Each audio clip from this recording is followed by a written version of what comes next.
Hello, viewers of the South Asian Insider Show on Jewish India WebTV. Welcome. Every week, we bring you a different personality on our web channel who talk to us from different fields of life, either it's politics, business, community, or social service. Today, we have another wonderful guest on our show who has been in public service in law enforcement. On the other side, we have Ray Tierney, who's running as district attorney from Suffolk County, one of the biggest counties on Long Island. We have two counties on Long Island, Nassau and Suffolk. Ray does not need any introduction. He has an illustrated career as assistant district attorney, as a public prosecutor, a prosecutor in Eastern District, and now, as I said, he's running for Suffolk's district attorney. Hello, Ray. Hello. Welcome to How our are you? show. Thank you so much for having me. Yeah. For the uninitiated viewers, tell us something about your background as a why do we need someone with a prosecutorial background as a Suffolk's district attorney? Well, first off, I think it's important to point out that I've never run for public office before. I'm not a politician. I'm not even a member of the two parties that have given me this opportunity to run, which is the Republican and Conservative parties. They've given me this opportunity to bring independence, ethics, integrity, and independence to an office that desperately needs it. And when we talk about experience, I think it's important for the district attorney's office, the prosecutor's office, to be run by an actual prosecutor. So my experience spans over 26 years. I was an assistant district attorney in Suffolk County for 13 and a half years. From there, I went to the U.S. Attorney's Office, where I was an assistant United States attorney in the Eastern District of New York for 11 and a half years. After that, I left and I went to Brooklyn, where I was an executive assistant district attorney, and I ran their violent crime and gangs unit, their body-worn camera unit, and their crime strategies unit. So really what that means is, for the first time in really forever, Suffolk County will have an opportunity to have an actual prosecutor run the office, an actual prosecutor who prosecuted the most significant cases that occurred on Long Island over the last decade. And when I'm talking about significant cases, all of the MS-13 cases, I prosecuted those cases. I prosecuted over 50 murders committed by MS-13 members on Long Island. So the 19-year-old Vanessa Argueta and her 2-year-old son Diego Torres, I prosecuted that case. The Brentwood High School girls, Kayla Cuevas and Nisa Minkins, I prosecuted that case. The young man who was murdered in a deli in Central Islip because he was wearing a blue 18 Peyton Manning jersey, which is a symbol of a rival gang, Esteban Alvarado Bonilla. I prosecuted that case. I convicted, I convicted the MS-13 members in court, and they're serving significant sentences. Hundreds of MS-13 members. I prosecuted a Colombian cartel case, the Norte Valle drug cartel case. We brought him over, we extradited him from Colombia, we brought him to the United States, we prosecuted him, he's doing 40 years in jail. I convicted him after trial. He was responsible for bringing over 80 tons of cocaine into our country. I prosecuted crooked politicians, Republicans, conservatives, Democrats. It didn't matter. I followed the evidence, I held people responsible for what they did, and I fought to get the taxpayers back the money that these politicians stole from the taxpayers. Child exploitation cases, human trafficking cases, white-collar fraud cases. I did it all. When I was in the Brooklyn DA's office, I prosecuted massive gang conspiracy cases involving Bloods, Crips, Folk Nation, during the pandemic, during the riots, and we were able to bring these cases despite the challenges and keep the community safer. So I think that body of work is really unprecedented and unparalleled, and it gives me an opportunity to take that same success and apply it for the citizens of Suffolk. That is such an impressive track record, as Ray just mentioned. Now, let's say, what in your view, what challenges Suffolk County is facing right now, especially drugs among teens, violence among teens, and all other kind of violence, which has not been addressed by the current district attorney's office, and how would you address that in future? Well, I mean, I think the three main prongs of a prosecutor's office is it's public safety, always public safety.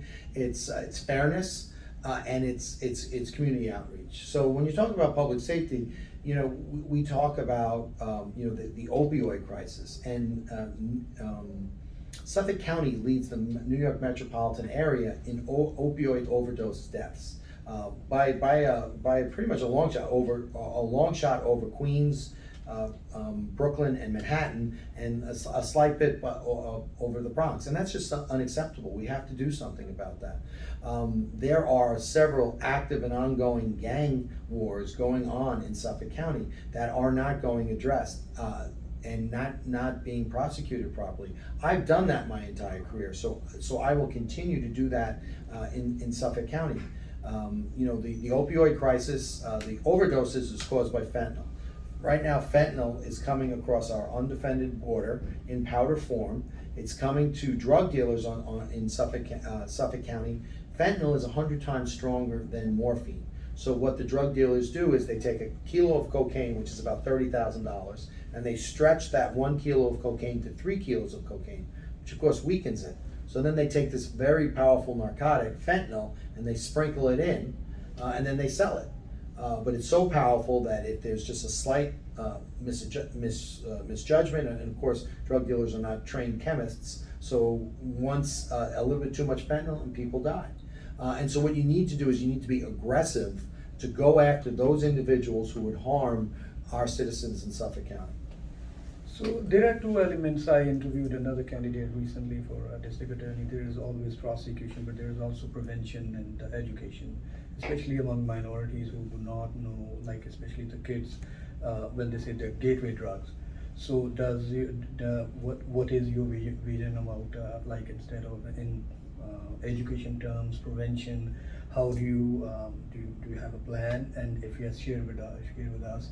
What exactly is that plan in terms of preventing the kids from entering into this whole world of violence and drugs? Yeah, well, I think the one thing that we learn and the scholarship tells us about crime in communities, all communities, and in all communities, there's a term called drivers of violence, and these are the individuals who cause the violence and the suffering in communities.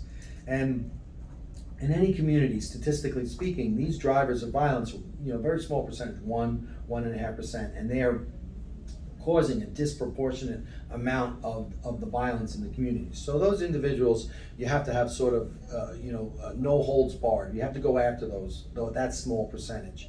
You have to be aggressive. You have to be, you can't hesitate, and you have to put them in jail at the earliest opportunity. But what about everyone else? That's where the prevention comes in. That's where the outreach comes in, and that's where you really need to reach out to the communities, and you need to have effective programs to make sure that that these individuals, because a lot of people who are trapped in the cycle of addiction, they're primarily hurting themselves.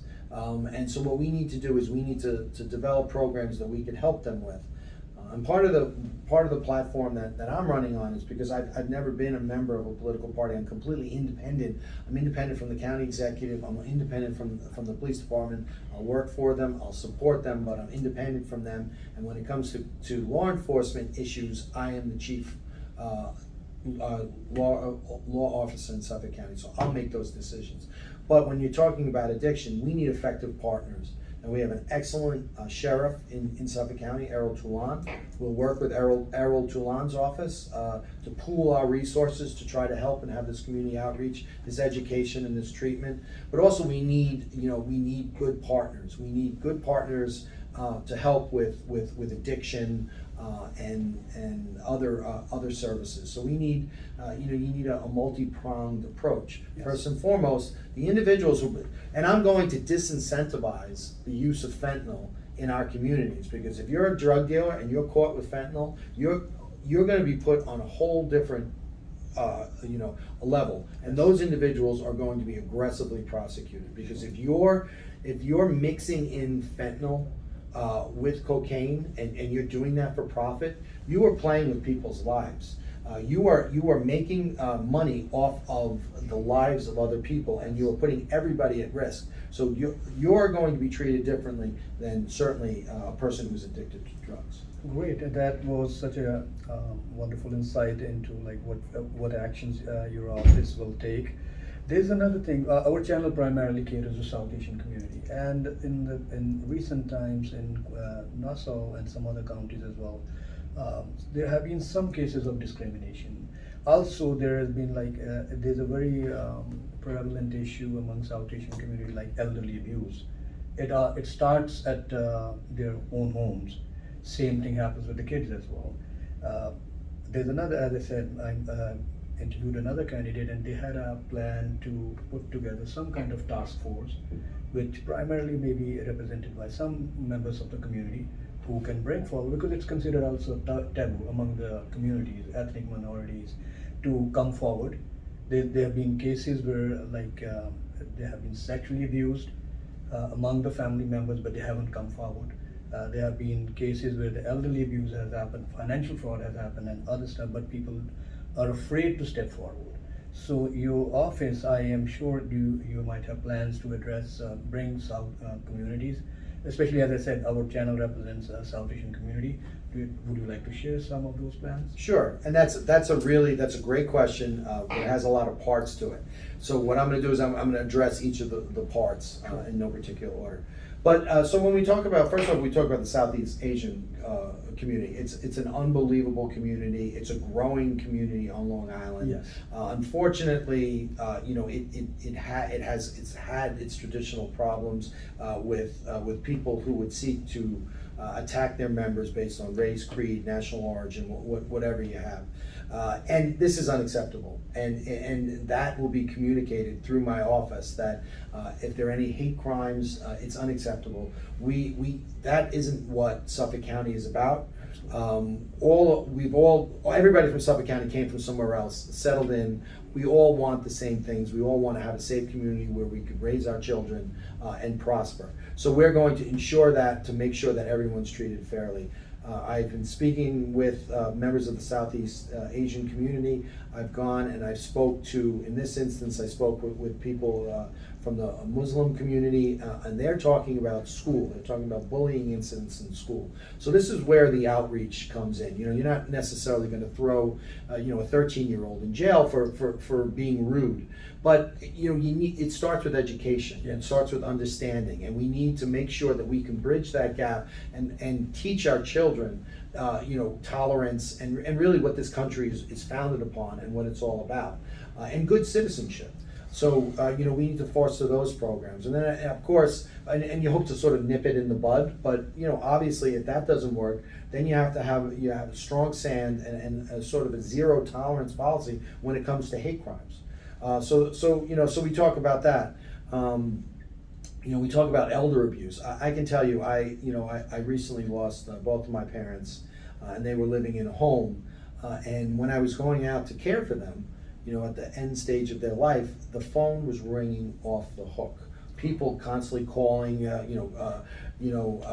trying to target them and trying to take their money. So, we need to really, address that. We need to have an elder abuse unit in the district attorney's office. When I was a federal prosecutor, there was an Indian IRS scam. I don't know if you know. So there's call centers from overseas and they target elderly people, and they call them up and they say, I'm an agent with the IRS. There's a warrant for your arrest. We're going to come out and arrest you unless you give us $1,000. And they stole money from these elderly folks to the tune of about $130 million across the United States. So we identified the operator of that call center. We tracked him to the airport in LaGuardia Airport. LaGuardia Airport in Queens. We arrested him and we put him in jail. So that's a case that I'm extremely proud of. But we need to protect our elderly. And then also with regard to an abuses within communities. That's where the outreach comes. That's where, oftentimes when people meet a person such as myself, it's the worst day of their life. they've either been a victim of a crime or accused of a crime. So those aren't good days for anyone. So what we need to do is we need to do that community outreach. We need to educate the public. We need to have the public know we're here for you. We're here to help us. There is a way that you can contact us and in a very confidential manner, Yes. communicate to us some of the things that are going on, some of the things that are concerning to you. So that's what we need to do. But that's why we need credible partners in these communities. So where we could say, oh, you know, we're dealing with this agency or this person or this church or this temple or this mosque, and if you have problems, you could work through them or come directly to us, because we need to. If we don't know about it, we can't do anything about it. But if we don't search out, people don't necessarily come to you unless they feel very comfortable. So that's on us to make it very comfortable. Great. That's actually it. Was this question was. And I forgot in the last part, and I apologize for cutting you off. The other thing is the children. So we saw the Thomas Valva case on Long Island, and the Thomas Valva case was an 8-year-old little boy who was allowed to freeze to death because those who were responsible for keeping him safe failed miserably, and that is the Child Protective Services system in Suffolk County. So you have CPS workers who go and investigate these cases, the police who sort of oversee that, and overseeing it all is the Suffolk County District Attorney's Office. Okay, so there are some very clear warning signs. Right after shortly after the Thomas Valva case, another 1-year-old little boy was found dead in a tub with bruising all over his body, and that was a child that had been released from CPS custody just before the death. So obviously there needs to be an investigation. I am going to investigate that entire system. And the good thing about me is not only have I done child exploitation cases, but I have independence. And so, my opponent, who's completely beholden to the county executive, he lacks the independence to say, I'll do what I've done my entire career. I'll follow the evidence. And if we need to revamp the CPS system, I'll say it. If the police need to change the way they're doing things, I'll say it. If my office needs to change the way they're doing things, I'll do it. My suspicion is after we undergo that investigation, we're going to find that we need to revamp the whole system. We need to come forward with recommendations because as a society, we need to keep our children safe. Definitely. That is a pillar of any society or any community. Thank you so much for this. And I know this question was not on my agenda today, but as we touched this topic, IRS scam. Mm-hmm. So they were like every day. I don't think there's a person in America who has a phone and his day doesn't start with these spam or scam calls. Either they are from IRS or Social Security, and now some kind of it may not be a scam, but it's a spam like car dealership, car warranties, and all those things. Again, I asked the same question to my friend who was running for DA in Manhattan. So, is there any could there be any concerted effort? Like there is a do not call list, but still those lists do not cover a lot of phones, and the day starts with that. And these calls are up to after a level they have become a major nuisance.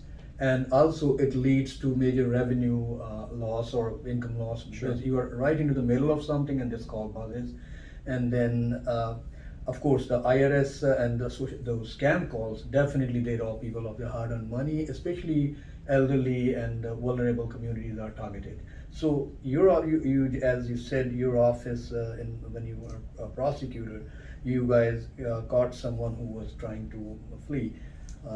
Is there any concerted, could there be any concerted effort among district attorneys of like different counties and attorney generals of state, and would you be willing to take that initiative like when you are in office, or is this thing even viable? Well, I think a lot of times as prosecutors or in law enforcement, we hear the word can't a lot, and I never use the word can't because you can always do something.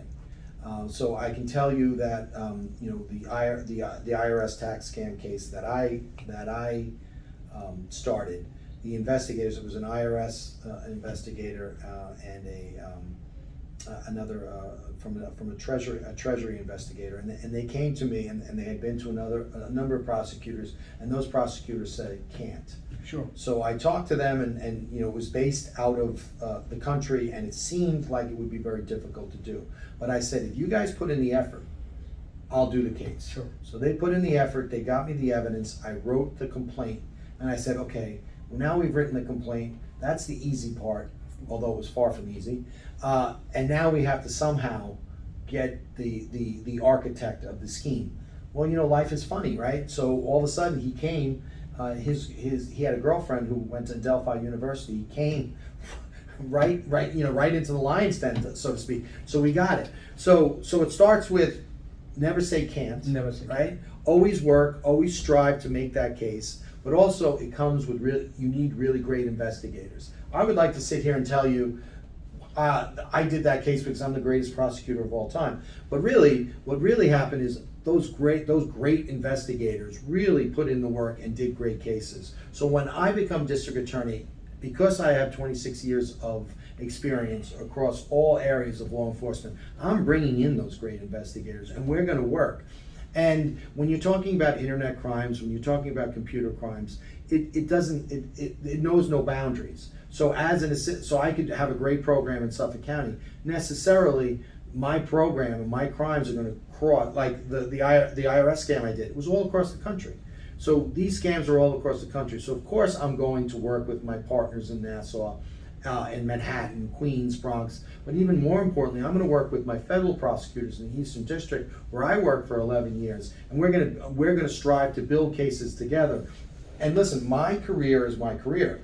I don't need to make more cases. I need to keep people safe. I need to protect people. I need to stop fraudsters. So if I have a great case, I will give it to the Eastern District of New York, because their reach goes across the country, across the world. So let's make a great case, let's be good partners, and let's give it to the folks who are most able to accomplish the prosecutorial goals of keeping people safe.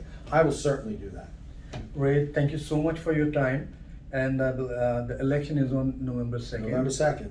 And Ray Tierney for Suffolk District Attorney. Viewers, thank you for watching, and keep watching. Thank you very much. Thank you so much.